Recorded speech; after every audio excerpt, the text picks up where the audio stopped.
Yes guys, welcome back to my channel at yun naman makikita nyo naman ang resulta ng mga magdamag na pag-ulan. Ayan, at saka lalakas ng hangin. So ayan, tumba ang mga saging. Ayan. Lalaki pa naman ng buwid, sayang. Oh. Kagaganda pa naman ito. Oh, laki.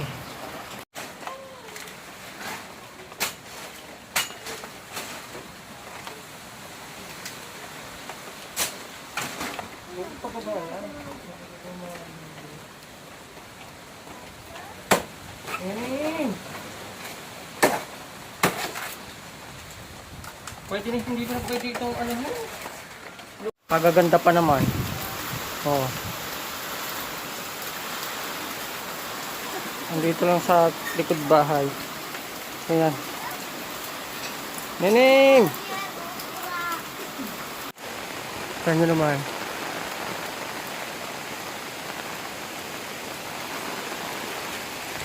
So ayan, oh. Kita nyo.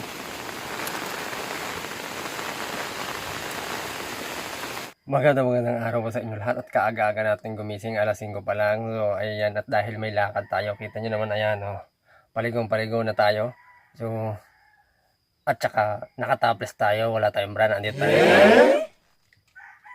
damitan. So magdadamit muna tayo. So pasintabi mo sa nagkakape. At magbibisita tayo dahil yung nakaraang bagyuhan, di ba? So ilang araw ng bagyo nagdaan, pagkalakas ng hangin, di ba? Kaya yun, bibisitahin natin yung ating mga tanim doon na naku, hindi ko alam, talagang dito lang sa tabi ng bahay namin talagang wadwad na wadwad din yung mga sagingan. So yung mga tanim, lakad na tayo.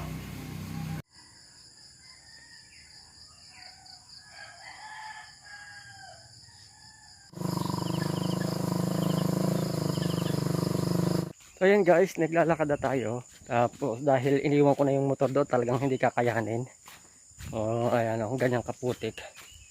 Tingnan nyo naman. Yan at tanghali na, sikat na ang araw.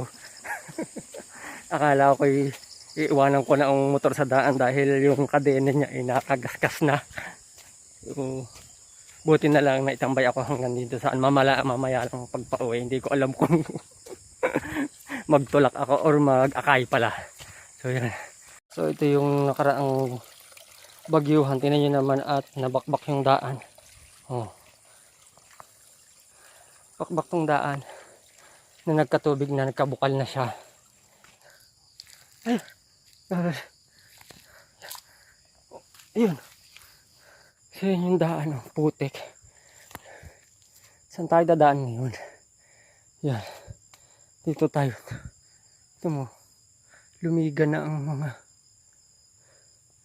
sa lakas, sa patuloy ang pagbuhos ng ulan, lumambot yung lupa. Yan. Dito tayo.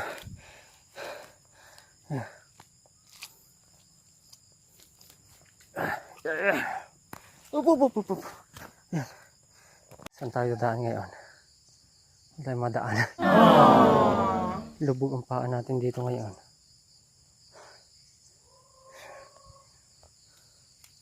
Malambot pa naman yata ito. Yung mga dinadaanan natin talaga namang suklo ang mga saging. May mga buwig na din siya. Sayang. Diba? So yun guys, nasa kubo na tayo at magpalit na din ako ng pambaba. Sabay ko pambaba. At ready na tayo. Hindi muna ako kakain, maya ako kakain, medyo maaga-aga pa. So hindi pa naman din ako gutom. Mag-check muna tayo ng mga maglilinis ba ng mga nasalanta ng bagyo na yan. So diyan kayo. At yan guys, tingnan nyo naman na talagang na naghapay sa daan, diba? So may mga buwig na, may puso na nga sila, oh. So lilinisin natin ito muna. Linisin natin to. Tingnan nyo naman, may mga buwig na, sayang, diba? Oh. Ito, talagang wala tayong magagawa kundi linisin. Yan.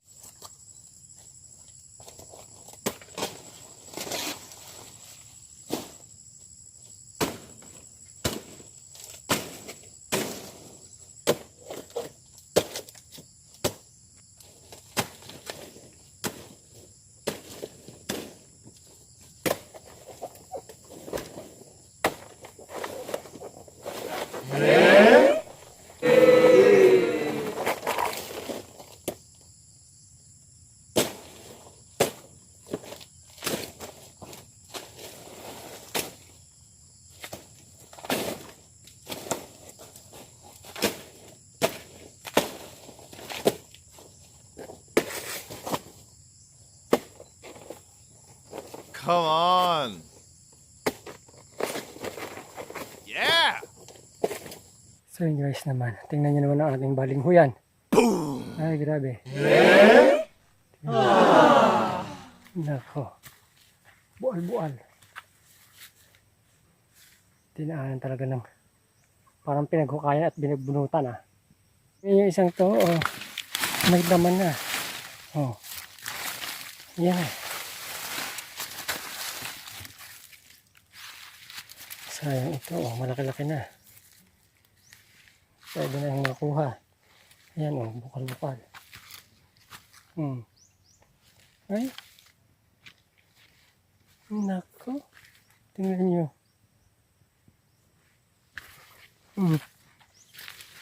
Ay, itutur ko kayo. Napaka. Ang dami. So. Ay, buti na lang ang iba hindi.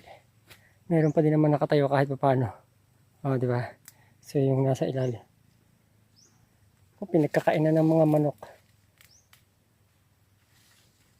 Ayan, meron pa dito. Natira pagkahaba, o. Di ba? Bunot na bunot. Ito nakain na siya, o. May kumain na dyan. Ang hayop. OMG. Tingnan nyo naman. Ang laki nito. Ang hahaba na. Ang balinghoy. Ang haba ng bunga niya. Kaso, natumba. Dahil nga sa hangin. So, kailangan natin yung kuha nila. Dahil masasayang lang din yan.